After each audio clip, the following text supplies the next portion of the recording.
بڑی خوبصورت کتاب ہے علامہ ابن جوزی رحمۃ اللہ تعالی علیہ کی. اس کتاب کا نام ہے عیون الحکایات. بڑے کمال کے اللہ والوں کے واقعات لکھے ہیں اور صدیوں پرانے بزرگ ہیں. عربی کی کتاب ہے اور پھر ماشاءاللہ اس کا ترجمہ اور اس کے لیے ہمارے لیے آسان کیا دعوت اسلامی کے شعبے المدینۃ العلمیہ نے, مکتبۃ المدینہ نے اسے چھاپا.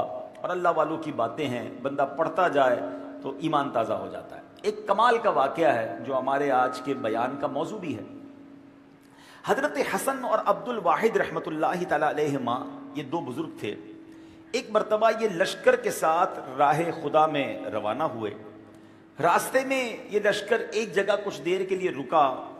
قریب ہی ایک کنواں تھا.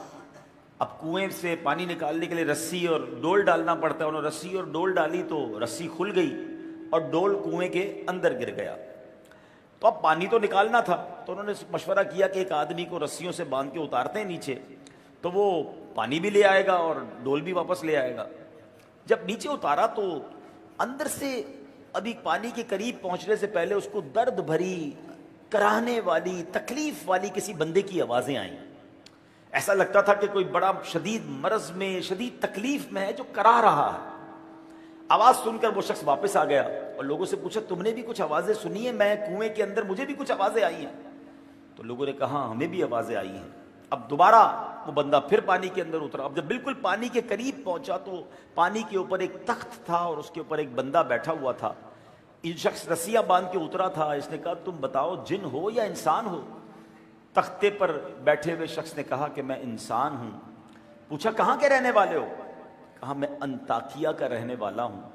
معاملہ یوں ہے کہ مجھ پر قرض تھا اور قرض ادا کیے بغیر ہی میرا انتقال ہو گیا, لہذا اسی جرم میں میری روح کو یہاں قید کر دیا گیا ہے. انطاکیہ میں میری اولاد ہے, وہ میرا قرض ادا نہیں کر رہے. اب یہ شخص جس کو رسیوں سے باندھ کر اتارا تھا, اس کو اوپر کھینچا گیا. اس نے اپنے دوستوں سے کہا معاملہ بڑا عجیب و غریب ہے, ہم بے شک راہ خدا کے مسافر ہیں, مگر ایک مسلمان بڑی تکلیف میں ہے. ہمیں پہلے انطاکیہ چلنا ہوگا, اس مسئلے کو حل کرنا ہوگا, اس مسلمان کی روح کی مدد کرنی ہوگی. کچھ ساتھی راہ خدا میں روانہ کیے اور یہ کچھ لوگ جو ہے انطاکیہ پہنچے. تلاش کر کے اس قیدی کی, اس جو قید روح تھی, اس کی اولاد کو ڈھونڈا. بیٹوں کو معاملہ بتایا. بیٹے کہتے ہیں واقعی یہ تو ہمارے والد ہی کا واقعہ ہے. ہاں ان پر قرضہ بھی تھا. اب بیٹوں کو بڑی شرم آئی کہ یہ ہم نے کیا کیا, مرنے کے بعد ہمارے والد صاحب اتنی تکلیف میں ہیں. اللہ اکبر. اب ان بچوں نے زمین بیچی, والد کا قرض ادا کیا. وہ شخص دوبارہ جب قرضہ ادا ہو گیا اس کنویں کی تلاش میں پھر وہاں پہنچا کہ اب دیکھیں اس کو رہائی ملی کہ نہیں. اللہ اکبر. جب وہاں پہنچے تو ان کی حیرت کی انتہا نہ رہی کہ وہ کنویں کا نام و نشان تک نہیں تھا. بڑے حیران ہوئے. رات وہی گزاری. رات کو سوئے تو خواب میں وہی شخص آیا اور کہنے لگا اے راہ خدا کے مسافروں, اللہ تمہیں اچھی جزا عطا فرمائے.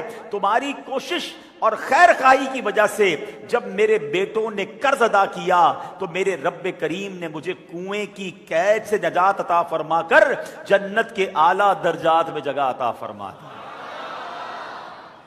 اے میرے پیارے اسلامی بھائیوں, اس عبرتناک واقعے سے بہت ساری باتیں سیکھنے کو مل رہی ہیں اور یہی آج ہمارا موضوع ہے. پہلے تو یہ بات سیکھنے کو مل رہی ہے کہ فوت شدہ دنیا سے جو لوگ چلے گئے ہیں ہمیں ان کے ساتھ بھی بھلائی کرنی چاہیے. دیکھیں نا, یہ لوگ تو راہ خدا کے مسافر تھے. راستے میں جب ایک فوت شدہ, ایک مسلمان جو دنیا سے چلا گیا ہے, اس کی تکلیف کا پتہ چلا تو اپنا اہم ترین دینی کام بھی چھوڑ دیا اور اس مشکل کو حل کرنے کے لیے انطاکیہ پہنچ گئے. اور ان کی کوشش سے یہ شخص جو ہے اب اس کی روح کو قید سے رہائی بھی ملی اور جنت کے اعلیٰ درجات مل گئے. ہمیں بھی چاہیے کہ فوت شدہ مسلمانوں کے ساتھ بھلائی کیا کریں. اب آپ کے ذہن میں سوال آئے گا جو بندہ چلا گیا دنیا سے اس کے ساتھ بھلائی کیسے ہو سکتی ہے؟ اللہ اکبر. اب اس کی بھلائی یہ ہے کہ اگر فوت ہونے والا شخص ہمارا عزیز ہے, ہمارا رشتہ دار ہے, ہمارا جاننے والا ہے, دوست ہے, تو سب سے پہلے تو اللہ کی بارگاہ میں یہ عرض کریں کہ مولا کریم میں اپنے تمام حقوق اس شخص کو معاف کرتا ہوں.